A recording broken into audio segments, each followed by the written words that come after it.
Le trousseau de clés glisse entre mes doigts tremblants. 16h30, je rentre plus tôt que prévu de la clinique où je travaille comme assistante administrative. Une migraine terrible m'a forcée à quitter le bureau, mais maintenant je bénis cette douleur qui m'a ramenée à la maison. Des voix étouffées filtrent du salon. Mes parents parlent avec ma sœur Émilie, mais quelque chose dans leur ton me fait m'arrêter net dans l'entrée. Je retire mes chaussures sans bruit, mon cœur battant déjà plus fort. On ne peut plus la garder ici, dit mon père Pierre d'une voix que je ne lui connais pas. Froide, déterminée. Elle pose trop de questions sur son enfance, sur les photos manquantes.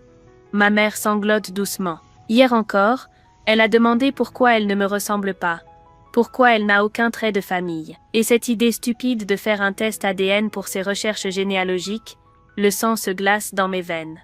Il parle de moi. Ma propre famille discute de moi comme d'un problème à résoudre.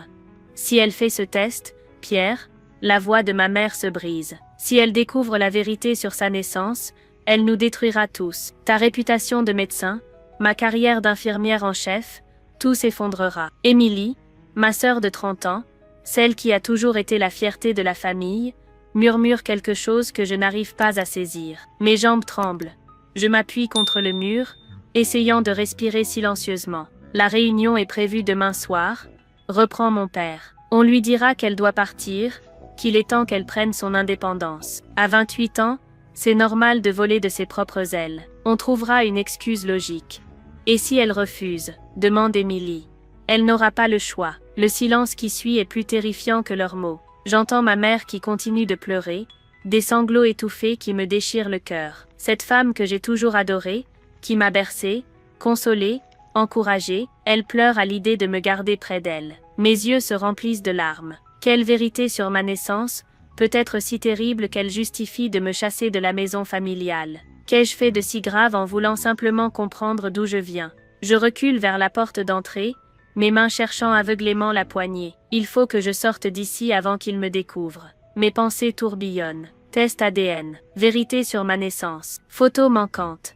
Dehors, l'air frais de novembre me gifle le visage. Je marche sans but dans notre quartier résidentiel de banlieue, passant devant les maisons identiques avec leurs jardins parfaitement entretenus. Tout semble normal, paisible. Mais ma vie vient de basculer. De retour chez nous 2 heures plus tard, je trouve mes parents dans la cuisine, préparant le dîner comme si de rien n'était. Ma mère me sourit, mais ses yeux sont rouges. « Tu rentres tard, ma chérie. Ça va? » « Oui, maman. » Le mensonge sort naturellement de mes lèvres. Comme tous les mensonges qui semblent régir cette maison depuis 28 ans.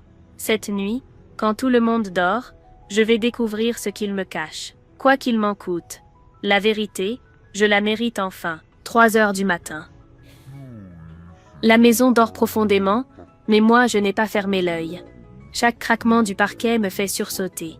Chaque respiration de mes parents dans la chambre voisine me rappelle leurs mots terrifiants. Elle nous détruira tous. Je me lève en silence, mes pieds nus glissant sur le carrelage froid. Direction le grenier. Si ma famille cache quelque chose sur ma naissance, c'est là-haut que je trouverai des réponses. C'est toujours dans les greniers qu'on range les secrets encombrants. L'échelle pliante grince légèrement quand je la déplie. Mon cœur bat si fort que j'ai peur qu'il réveille toute la maisonnée. Là-haut, l'obscurité m'enveloppe comme un linceul. Ma lampe de téléphone éclaire faiblement les cartons poussiéreux, les vieilles malles, les objets oubliés d'une vie de famille qui me semble soudain totalement étrangère. Je commence par les cartons étiquetés. Photos famille. Bizarre. Pourquoi ranger les photos de famille au grenier plutôt que dans les albums du salon? Mes mains tremblent en soulevant le couvercle du premier carton. Des dizaines de photos s'étalent devant moi. Émilie bébé, Émilie enfant, Émilie adolescente. Mes parents jeunes, souriants, fiers. Mais où suis-je? Je fouille frénétiquement. Quelques rares photos de moi, toujours seule, jamais avec le reste de la famille. Comme si j'avais été ajoutée après coup dans leur histoire. Au fond du carton, mes doigts rencontrent quelque chose de dur. Une boîte métallique, rouillée au coin. À l'intérieur, mon monde s'effondre. Un bracelet d'hôpital jauni par le temps. Je lis l'étiquette. Bébé Moreau, né le 15 mars 19... Moreau, pas Dubois, notre nom de famille. Moreau, mes mains tremblent violemment. Sous le bracelet, des photos que je n'ai jamais vues. Ma mère, incroyablement jeune, tenant un bébé moi dans ses bras. Mais l'homme à côté d'elle n'est pas Pierre, l'homme que j'appelle papa depuis 28 ans. C'est un inconnu aux cheveux bruns, au sourire tendre, qui me regarde comme si j'étais son trésor le plus précieux. Au dos de la photo, une écriture que je reconnais, celle de ma mère. Alexandre est notre petit miracle, mars 19. Mon vrai père s'appelle Alexandre. Je continue de fouiller, les larmes brouillant ma vue. Un carnet intime, couverture de cuir rouge usé. L'écriture de ma mère, mais d'il y a 29 ans. Les pages jaunies racontent une histoire que j'aurais préféré ne jamais connaître. 10 février 1996, je ne peux plus mentir à Pierre. Je suis enceinte d'Alexandre. 3 mois que cette liaison dure, 3 mois de bonheur interdit. Mais Alexandre ne sait pas que j'attends un enfant. Comment lui dire? Il est marié, respecté, il a déjà une famille. 15 mars 1996, Juliette est née. Mon petit ange. Pierre était à mes côtés à la maternité. Il a accepté de l'élever comme sa fille pour me garder. Mais Alexandre ne saura jamais qu'il a une fille. Je vais faire croire qu'elle est prématurée, née de Pierre et moi. Personne ne doit jamais savoir. 20 mars 1996, j'ai dit à Alexandre que nous devions arrêter. Il a pleuré, moi aussi. Mais Juliette mérite une famille stable, et Pierre nous offre cette chance. Un jour peut-être, quand elle sera adulte, non. C'est trop dangereux. Ce secret, je l'emporterai dans ma tombe. Les pages se brouillent devant mes yeux. 28 ans de mensonges. 28 ans à vivre avec un père qui n'est pas mon père, à me demander pourquoi je ne lui ressemble pas, pourquoi je me sens parfois étrangère dans ma propre famille. Alexandre Moreau, mon vrai père, est-il encore vivant? A-t-il pensé à ma mère toutes ces années? Sait-il qu'il a une fille quelque part? Une fille qui grandit en se posant 1000 questions sur son identité. Je referme le carnet, mes larmes tachant les pages jaunies. Tout s'explique maintenant. La panique de mes parents à l'idée que je fasse un test ADN. Leur volonté de me chasser avant que je découvre la vérité. Leur secret pourrait effectivement les détruire. Pierre passerait pour un menteur, ma mère pour une femme adultère qui a construit sa vie sur un mensonge. Mais moi, qu'est-ce que je deviens dans cette histoire? L'enfant du secret, celle qu'on cache, celle qu'on renie dès qu'elle pose trop de questions. Je remets tout en place soigneusement. Sauf une photo d'Alexandre et le bracelet d'hôpital. Ces preuves, je les garde. Demain soir, ils veulent me faire leur annonce solennelle. Eh bien, j'en ai une moi aussi à leur faire.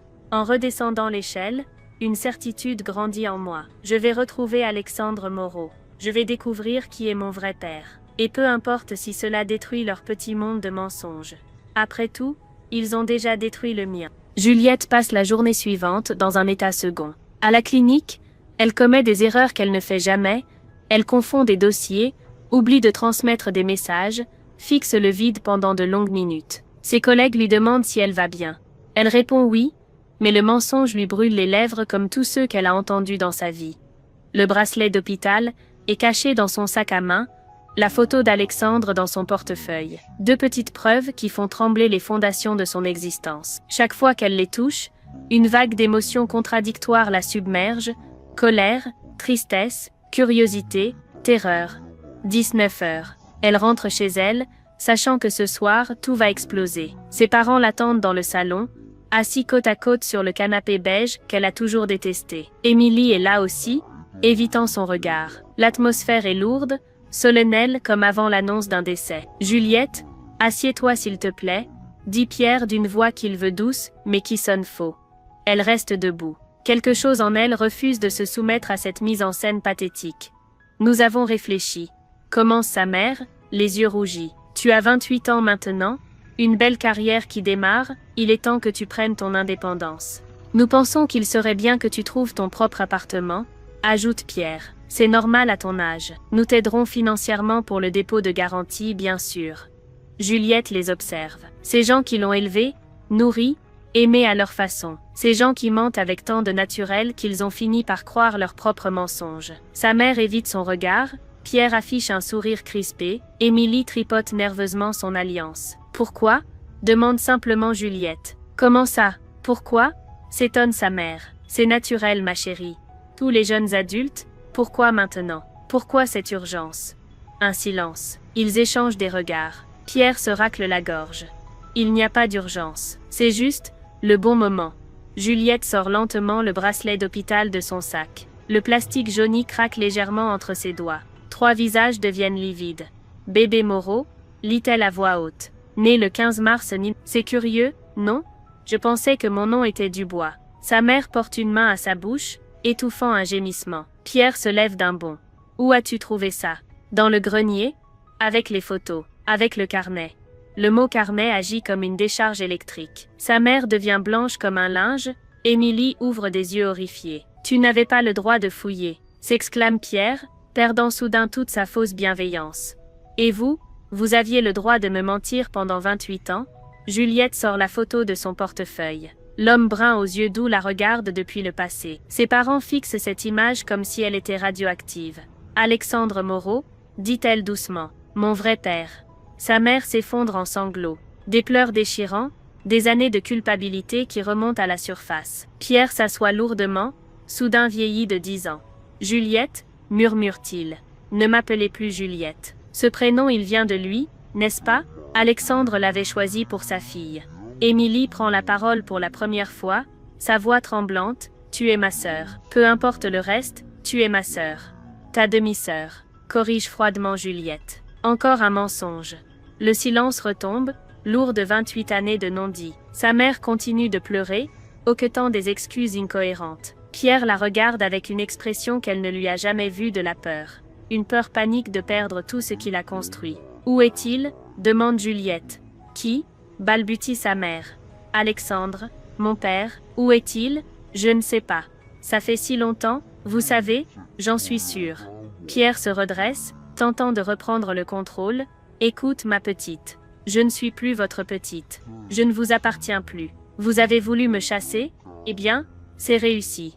Mais d'abord, je veux savoir où est Alexandre Moreau. Sa mère lève enfin les yeux vers elle, le visage ravagé. Il vit à Aix-en-Provence. Il a une entreprise de construction. Mais Juliette, je t'en supplie, suppliez-vous qu'il ne découvre jamais qu'il a une fille, qu'il ne sache jamais que vous lui avez volé 28 ans de sa vie. Elle ramasse ses affaires, le bracelet et la photo bien serrés dans sa main.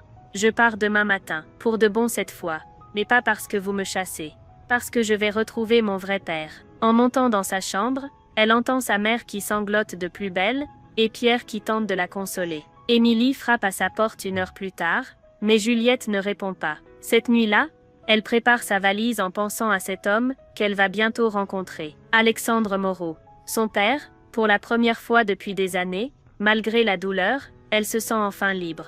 Le TGV file vers le sud, emportant Juliette loin de sa vie d'avant. Elle a démissionné de la clinique par téléphone, vidé son compte épargne, et loué un petit studio meublé à Aix-en-Provence pour 1 mois. Ses mains tremblent encore en tenant la photo d'Alexandre. Dans quelques heures, elle sera dans la même ville que son père biologique. L'appartement qu'elle a trouvé en ligne est minuscule mais propre. Dans une rue calme du centre-ville, elle pose sa valise sur le lit étroit et sort son ordinateur portable. Il est temps de découvrir qui est vraiment Alexandre Moreau. Les recherches sur Internet révèlent une entreprise prospère, Moreau Construction, spécialisée dans la rénovation de bâtiments historiques. Sur le site web, elle trouve enfin une photo récente de lui. Ses cheveux ont blanchi, des rides marquent son visage, mais c'est bien l'homme de la vieille photo. Ses yeux ont gardé la même douceur. Le site indique qu'il est veuf depuis 5 ans. Sa femme s'appelait Marie. Ils avaient 2 enfants, Lucas, 32 ans, et Sophie, 29 ans, ses demi-frères et sœurs. Cette pensée lui donne le vertige. Juliette imprime l'adresse de l'entreprise et se rend sur place en tramway. Le bâtiment moderne se dresse dans une zone industrielle, avec le logo de l'entreprise gravé sur une plaque de marbre. Elle reste de l'autre côté de la rue, observant les allées et venues. Va-t-elle le voir sortir? Que lui dira-t-elle? Vous cherchez quelque chose? Elle sursaute. Un homme de son âge, brun aux yeux vifs, la regarde avec curiosité. Il porte un costume décontracté et tient un café à emporter. Non, j'admirais l'architecture du bâtiment, ment-elle maladroitement. Ah, vous êtes architecte? Il sourit. Thomas Reynaud, journaliste pour La Provence. Et vous? Juliette. Elle hésite à donner son nom de famille. Dubois, Moreau, qui est-elle vraiment? Journaliste, vous écrivez sur quoi? Thomas jette un coup d'œil vers le bâtiment Moreau Construction. Question économique, entreprise locale. En fait, je travaille sur un dossier assez délicat en ce moment. Il semble hésiter, puis se décide. Vous avez le temps pour un café? J'avoue que ça fait du bien de parler à quelqu'un d'extérieur. Dans le petit café face à l'entreprise, Thomas commande 2 expressos. Juliette l'observe discrètement. Il a l'air honnête, ouvert, mais elle sent une tension sous sa décontraction apparente. Vous enquêtez sur Moreau Construction, demande-t-elle tentant de paraître détachée. Comment avez-vous deviné? Il rit, mais son rire sonne faux. C'est si évident, votre regard quand vous regardiez l'immeuble, comme si vous cherchiez quelque chose. Thomas la fixe avec attention. Vous êtes observatrice, c'est rare. Il boit une gorgée de café, avant de reprendre. Alexandre Moreau est un homme respecté ici. Entreprise familiale, employé fidèle, projet de prestige. Mais depuis quelques mois, j'ai des signaux d'alarme. Le cœur de Juliette s'accélère. Quel genre de signaux? Retard de paiement aux sous-traitants, projet abandonné en cours, licenciement discret. Et puis, il y a eu cette histoire avec la banque le mois dernier. Quelle histoire? Thomas hésite visiblement. Écoutez, je ne devrais pas en parler, mais Alexandre Moreau a hypothéqué sa maison personnelle pour renflouer l'entreprise. Un homme qui fait ça, c'est qu'il est au pied du mur. Juliette sent le sol se dérober sous ses pieds. Elle vient de retrouver son père, et il pourrait être ruiné. Pire encore, il pourrait avoir commis des actes répréhensibles. Vous pensez qu'il y a une fraude? Je n'ai aucune preuve. Mais les chiffres ne collent pas. L'entreprise affiche des bénéfices, mais l'argent disparaît quelque part. Soit Alexandre Moreau est le plus mauvais gestionnaire de France, soit il cache quelque chose. Thomas la regarde intensément. Pourquoi toutes ces questions? Vous le connaissez? Juliette sent le piège. Elle ne peut pas révéler son lien avec Alexandre. Pas maintenant. Simple curiosité. J'aime comprendre les gens. Moi aussi. C'est pour ça que je suis journaliste. Il reste silencieux un moment. Juliette observe Alexandre Moreau qui sort de son bâtiment et monte dans une Mercedes noire. Même de loin, elle reconnaît sa démarche, quelque chose dans sa façon de bouger, qui lui rappelle ses propres gestes. Il a l'air d'un homme bien, murmure-t-elle. C'est le plus troublant, répond Thomas. Alexandre Moreau ne ressemble pas à un escroc. Il a une réputation irréprochable, il finance des œuvres caritatives, il traite bien ses employés. Mais les chiffres, eux ne mentent jamais. En quittant le café, Juliette a la tête qui tourne. Elle est venue ici chercher un père, et elle découvre peut-être un homme au bord de la chute. Pire, si Thomas a raison, Alexandre pourrait bientôt être exposé publiquement, peut-être même poursuivi en justice. Est-ce le bon moment pour se révéler à lui, ou va-t-elle simplement ajouter un problème de plus à sa vie déjà compliquée? Le soir, dans son petit studio, elle fixe la photo d'Alexandre en se posant 1000 questions. Demain, elle va tenter de l'approcher. Mais comment aborder un homme qui pourrait être son père, sans révéler immédiatement qui elle est? Et surtout, sera-t-elle capable d'aimer un père qui pourrait être un criminel? Pour la première fois depuis son arrivée, Juliette doute. Certaines vérités sont-elles trop lourdes à porter? Juliette passe la matinée à tourner autour de l'entreprise Moreau Construction, cherchant le courage d'entrer. À travers les baies vitrées, elle aperçoit Alexandre dans son bureau au téléphone, gesticulant avec animation. Même ses mains bougent comme les siennes quand elle est stressée. L'occasion se présente à l'heure du déjeuner. Alexandre sort seul de son bâtiment et se dirige vers un petit restaurant provençal. Juliette le suit à distance, le cœur battant si fort qu'elle a l'impression que tout le monde peut l'entendre. Le restaurant est bondé.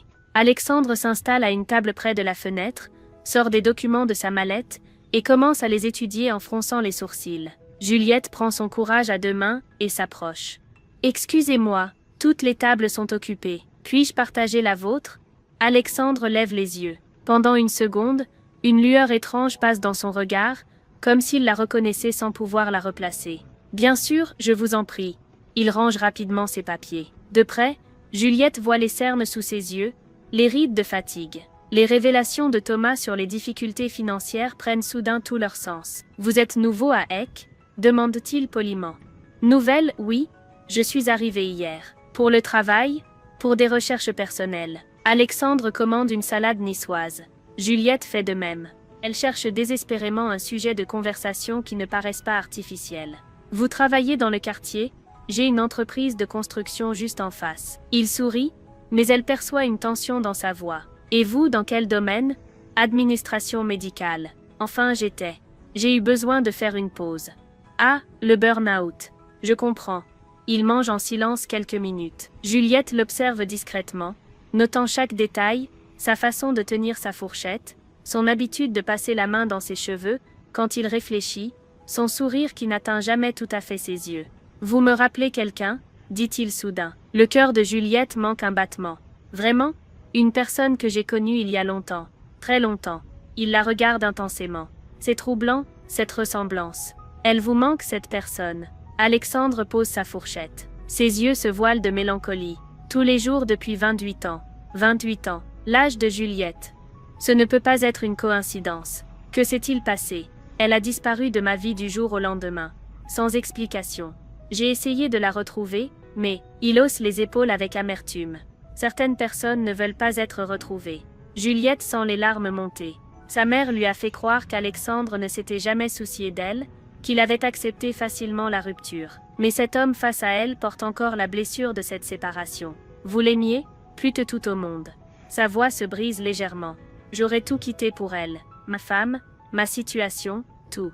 Mais elle ne me l'a jamais demandé. Il sort son portefeuille et en tire une photo usée.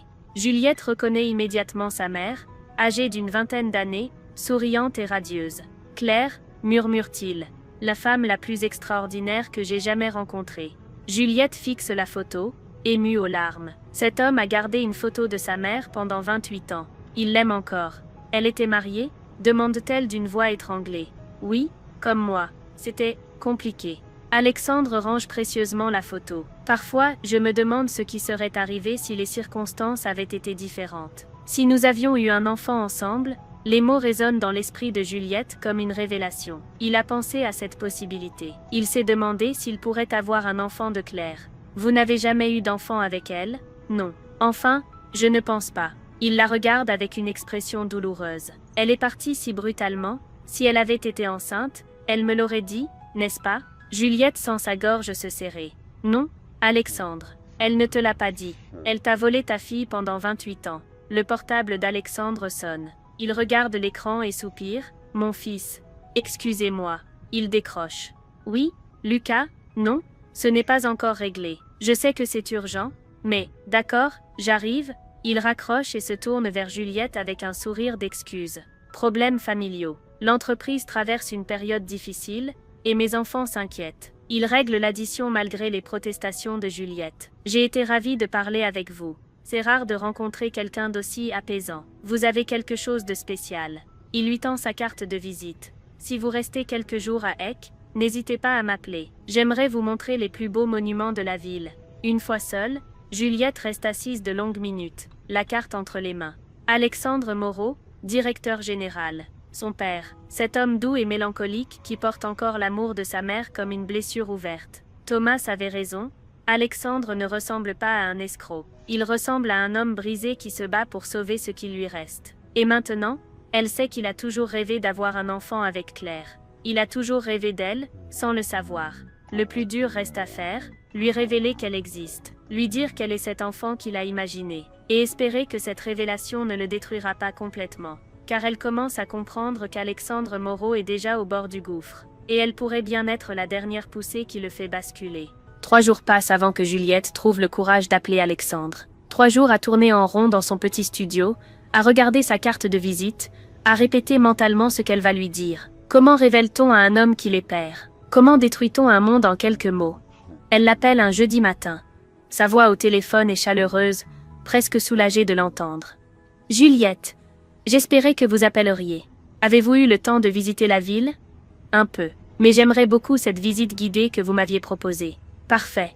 Que diriez-vous de ce soir? 18 heures devant la cathédrale Saint-Sauveur. » En raccrochant, Juliette se rend compte qu'elle tremble.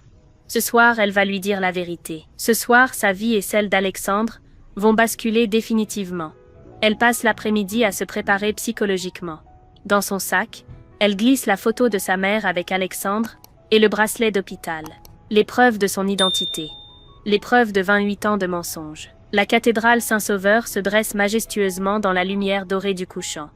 Et Alexandre l'attend déjà, élégant dans sa veste de lin beige. Il sourit en la voyant, mais elle perçoit la fatigue dans ses yeux. « Vous allez bien ?» demande-t-elle. Les affaires sont compliquées en ce moment. Mais voir un visage amical fait du bien. Il commence la visite. Alexandre connaît chaque pierre, chaque histoire. Il lui raconte les légendes, les anecdotes, avec une passion communicative. Pour quelques instants, Juliette oublie pourquoi elle est là. Elle se contente d'écouter cet homme qui pourrait être, qui est son père. « Vous aimez l'histoire ?» demande-t-il alors qu'il s'arrête devant une fontaine du XVIe siècle. J'aime comprendre d'où viennent les choses. Les gens aussi. C'est important de connaître ses origines. Il la regarde intensément. Vous savez, depuis notre déjeuner, je n'arrête pas de penser à cette ressemblance troublante. Vous ne seriez pas de la région parisienne, par hasard? Le cœur de Juliette s'emballe. Si. Pourquoi? Claire, la femme dont je vous ai parlé, elle vivait en banlieue parisienne. Il secoue la tête. Excusez-moi, c'est idiot, mais vous avez exactement ses yeux, et sa façon de réfléchir avant de parler. Il s'assoit sur un banc face à la fontaine. Le soleil décline, baignant la place d'une lumière douce. C'est le moment ou jamais. Alexandre? Elle hésite. Il faut que je vous dise quelque chose. Je vous écoute. Juliette sort la photo de son sac. Celle où Alexandre et sa mère souriant, avec elle bébé dans les bras. Elle l'attend sans un mot. Alexandre devient livide. Ses mains tremblent en prenant la photo. Où avez-vous eu ça? Elle était cachée dans le grenier de ma maison. Avec ça. Elle lui montre le bracelet d'hôpital. Il lit l'étiquette. Ses yeux s'écarquillent. Bébé Moreau, 15 mars 1996. Il lève les yeux vers elle, et dans son regard, elle voit le moment exact où la vérité le frappe de plein fouet. Non, ce n'est pas possible, je m'appelle Juliette. J'ai 28 ans. Je suis née le 15 mars 1900. Les mots sortent dans un souffle. Alexandre fixe alternativement la photo, et Juliette, comme s'il essayait de résoudre une équation impossible. Claire était enceinte. Elle ne me l'a jamais dit, elle ne voulait pas détruire votre mariage. Ni le sien. Tu es? Sa voix se brise. Tu es ma fille? Le vouvoiement disparaît naturellement. Juliette hoche la tête, les larmes aux yeux. Papa. Le mot les bouleverse tous les deux. Alexandre se lève brusquement, fait quelques pas, revient s'asseoir. Il semble en état de choc. 28 ans. J'ai une fille depuis 28 ans, et je ne le savais pas. Maman vous a fait croire qu'elle rompait par choix. En réalité, elle protégeait votre secret. Et le sien. Claire? Il murmure son nom comme une prière. Comment va-t-elle? Est-elle heureuse? Elle a épousé Pierre, l'homme qui m'a élevée. Ils ont eu une autre fille, Émilie. Mais elle n'a jamais oublié. Elle garde encore vos lettres. Alexandre pleure maintenant, sans retenue. Des larmes de joie, de douleur, de regret mêlés. J'ai une fille, j'ai toujours rêvé d'avoir un enfant avec Claire. Et toi, tu existes, tu es là? Il la regarde comme s'il la voyait pour la première fois. Puis, timidement, il tend la main vers son visage.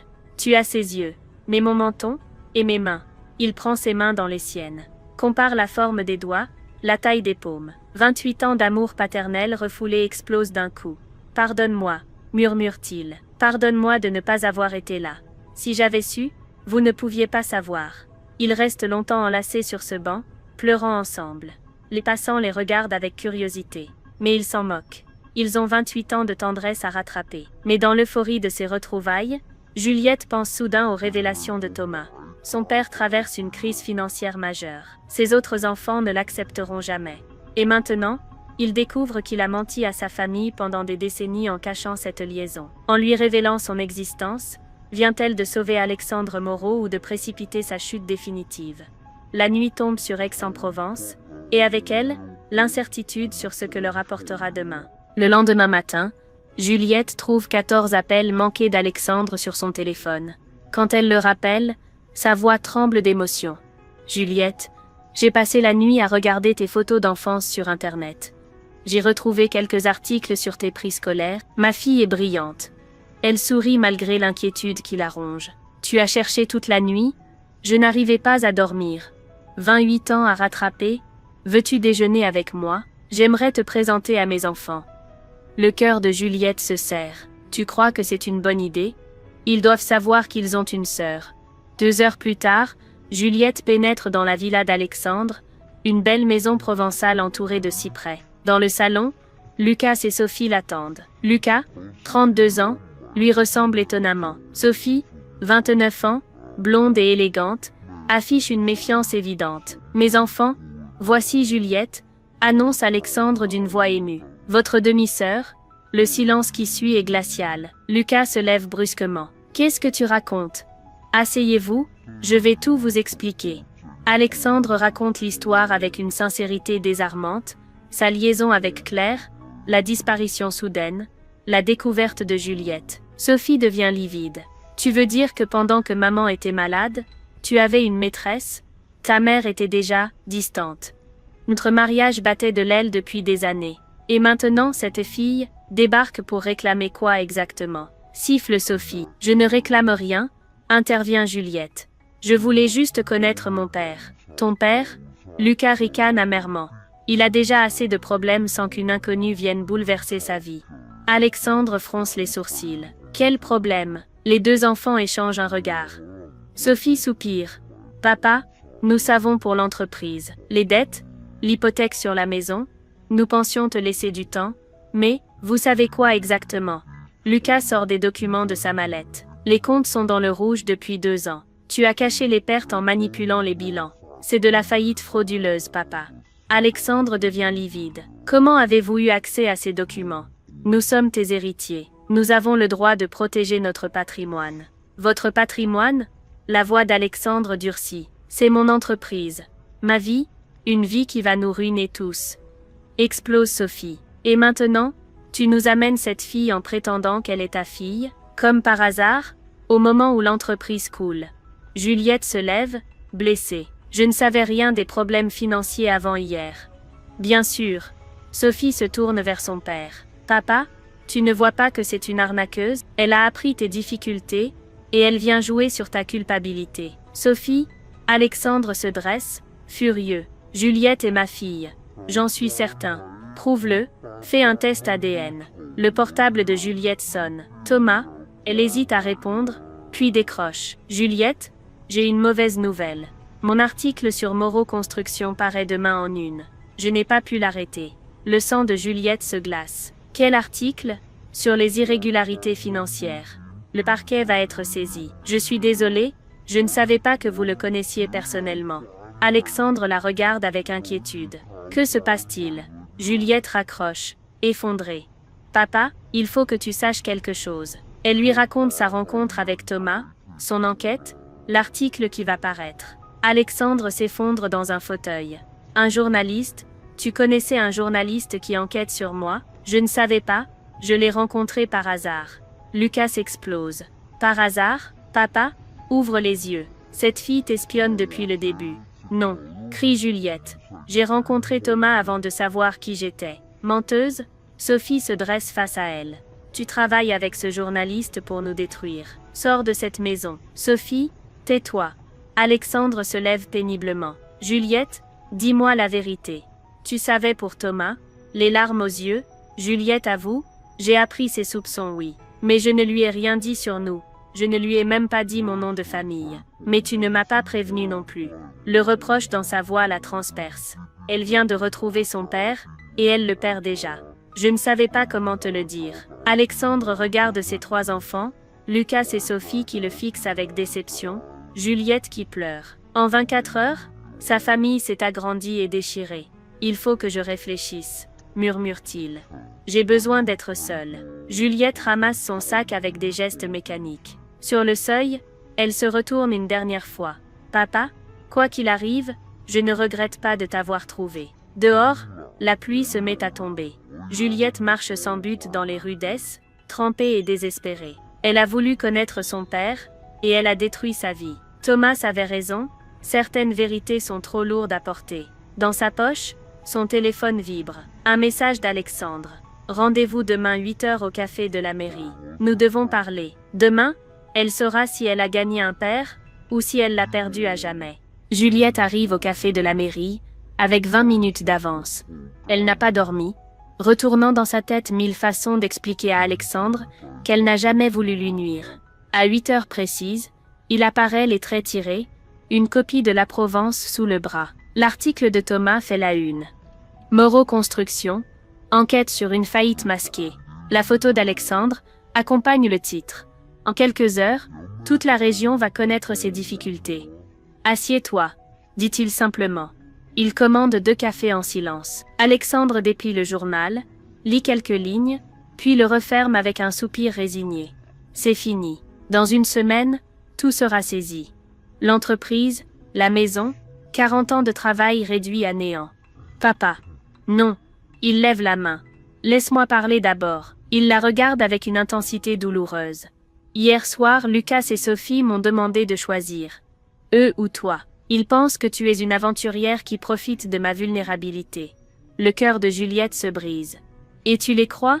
J'ai passé la nuit à réfléchir, à analyser chaque détail de nos rencontres. Il marque une pause. Tu aurais pu me révéler tes liens avec Thomas dès le premier jour. Tu aurais pu me prévenir pour l'article. J'avais peur de te perdre avant même de t'avoir trouvé. Je sais. Sa voix s'adoucit. Parce que j'aurais fait exactement la même chose à ta place. Alexandre sort une enveloppe de sa veste. Ce matin, j'ai appelé un laboratoire privé. 2 prélèvements ADN. Si tu acceptes, nous aurons la confirmation définitive dans 48 heures. Juliette acquiesce sans hésiter. Ils se rendent ensemble au laboratoire, effectuent les prélèvements en silence. En ressortant, Alexandre semble avoir pris une décision. Juliette, je vais te demander quelque chose de très difficile. Quoi? Retourne à Paris. Ne reviens pas avant d'avoir les résultats. Mais pourquoi? Parce que dans les jours qui viennent, tout va s'effondrer. La justice, les huissiers, les journalistes, je ne veux pas que tu sois mêlé à ça. Et j'ai besoin de temps pour faire accepter ton existence à Lucas et Sophie. Tu m'abandonnes? La voix de Juliette se brise. Je te protège. Il prend ses mains. Même si tu n'es pas ma fille biologiquement, tu resteras ma fille de cœur. Mais si les tests confirment ce que je sais déjà, alors rien ni personne ne pourra nous séparer. Le train pour Paris part à 14 heures. Alexandre accompagne Juliette à la gare. Sur le quai, ils s'étreignent longuement. Prends soin de toi, papa. Toi aussi, ma fille. Le voyage de retour se déroule dans un brouillard émotionnel.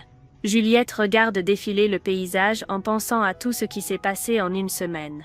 Elle a trouvé son père, l'a perdu, l'a retrouvé, et le père peut-être à nouveau. À Paris, la maison familiale l'accueille dans un silence glacial. Sa mère est en arrêt maladie, officiellement pour dépression. Pierre évite son regard.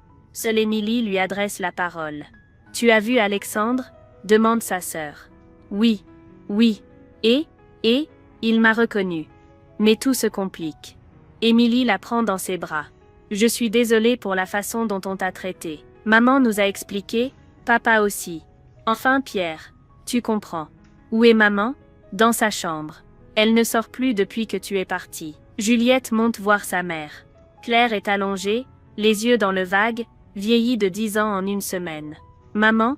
Claire sursaute, puis fond dans larmes en voyant sa fille. « Juliette, tu m'en veux? » « Non maman. Je comprends pourquoi tu as fait ça. J'ai eu si peur que tu me détestes, que tu préfères Alexandre. » Juliette s'assoit sur le lit, prend sa mère dans ses bras. « Tu resteras toujours ma maman. Alexandre est mon père biologique, mais toi tu m'as élevée. Aimée, protégée, elles pleurent ensemble, 28 ans de non-dit qui se libèrent enfin. 2 jours plus tard, le laboratoire appelle. Didi de Pêche, avec des mains tremblantes. Mademoiselle Dubois, les résultats sont formels. Compatibilité parentale confirmée à 82. Monsieur Moreau est bien votre père biologique. Le même après-midi, Alexandre l'appelle. Sa voix tremble d'émotion. Ma fille, je savais que c'était toi. Je l'ai su dès le premier regard. Que va-t-il se passer maintenant? L'entreprise ferme la semaine prochaine. Mais j'ai trouvé un emploi de contremaître dans une petite société. Moins prestigieux mais honnête. Et Lucas et Sophie, ils acceptent peu à peu l'idée d'avoir une sœur. Sophie surtout. Elle a réalisé que tu n'étais pour rien dans mes problèmes financiers.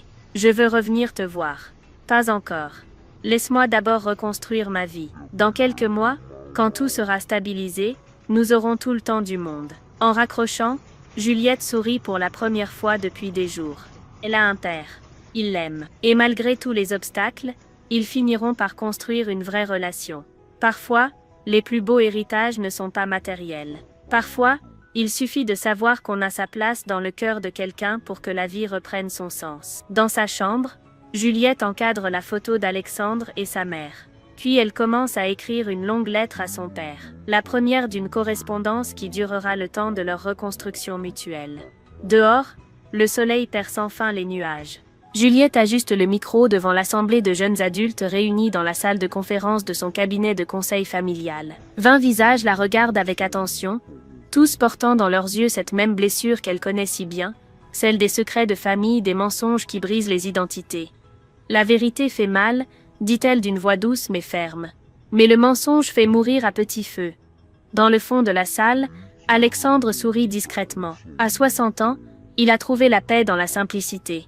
Contremaître dans une petite entreprise de rénovation, Il gagne modestement sa vie, mais il dort enfin sereinement. Sa barbe a blanchi, mais ses yeux brillent d'une joie qu'il n'avait plus depuis des décennies.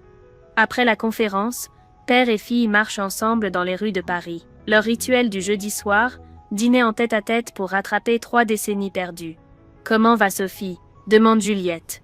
Elle vient déjeuner dimanche prochain. Avec son fiancé. Alexandre sourit. Elle veut absolument que tu sois là. Elle dit que sa grande sœur doit approuver son choix. Grande sœur? Juliette rit. J'ai 1 an de moins qu'elle. Dans son cœur, tu es l'aînée. Celle qui a eu le courage de révéler la vérité. Ils s'installent dans leur petit restaurant habituel. Celui où Alexandre avait l'habitude de déjeuner seul avant de connaître Juliette. Le serveur les connaît maintenant, sourit en voyant ce père et cette fille qui se ressemblent tant. Et Lucas? Il dirige la nouvelle entreprise que nous avons montée ensemble. Rien d'ambitieux, mais honnête. Il me dit souvent que perdre l'ancienne société était finalement une bénédiction. Juliette acquiesce. Elle comprend. Parfois, il faut tout perdre pour retrouver l'essentiel. Thomas passe te voir ce week-end? Demande Alexandre avec un sourire complice. Samedi soir, il termine son reportage sur les adoptions tardives. Leur relation avec Thomas s'est construite lentement, sur les ruines du malentendu initial. Il avait fallu du temps pour qu'il comprenne que Juliette n'était pas une espionne, et pour qu'elle lui pardonne d'avoir précipité la chute d'Alexandre. Mais l'amour véritable sait attendre et pardonner. Il va bien? Il prépare quelque chose pour dimanche, dit Juliette en rougissant légèrement. Alexandre fronce les sourcils, puis comprend. Son visage s'illumine. Il va te demander en mariage? Chut. Juliette regarde autour d'elle. Il ne sait pas que j'ai deviné. Ma fille va se marier. Alexandre a les larmes aux yeux. J'aimerais tant que Claire puisse être là. Juliette prend sa main. Elle sera là, papa. Dans mon cœur. Sa mère va mieux maintenant. La thérapie familiale a porté ses fruits.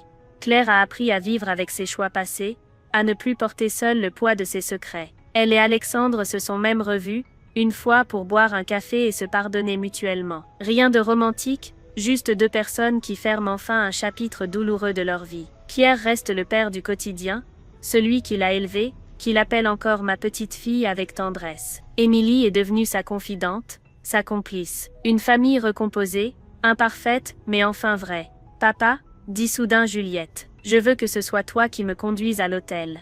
Alexandre s'arrête de manger, ému aux larmes. Tu en es sûr, Pierre? Pierre m'a donné la vie quotidienne. Toi, tu m'as donné l'identité. J'ai besoin de mes 2 pères ce jour-là. Le lendemain matin, Juliette reçoit un appel inattendu. Une jeune femme de 23 ans, la voix tremblante. Mademoiselle Dubois, je m'appelle Céline.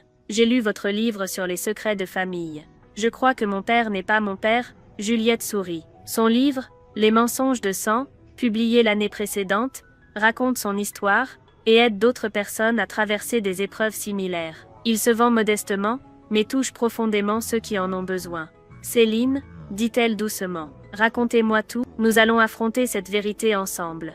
En raccrochant, Juliette regarde par la fenêtre de son cabinet. Le soleil brille sur Paris, la Seine coule paisiblement, la vie continue. Elle pense à cette jeune fille de 28 ans qui, il y a 3 ans, écoutait une conversation dans un salon, et découvrait que sa vie était un mensonge. Cette fille-là n'existe plus. À sa place, il y a une femme accomplie qui aide d'autres à trouver leur chemin. Une fille qui a 2 pères et les aime tous les 2. Une femme qui va épouser l'homme qu'elle aime. Une personne qui a transformé sa douleur en force pour les autres. Le téléphone sonne à nouveau. Une autre voix, un autre secret, une autre vérité à révéler. Juliette décroche avec le sourire. Après tout, c'est ça, l'héritage véritable, non pas ce qu'on reçoit, mais ce qu'on transmet. Non pas les mensonges qu'on subit, mais les vérités qu'on aide à naître. Et dans le bureau de Juliette, encadré sur son bureau, la photo d'Alexandre et Claire sourit éternellement, témoin silencieux d'un amour qui a fini par créer quelque chose de beau. Une femme libre enfin réconciliée avec elle-même. La vérité a gagné, l'amour aussi.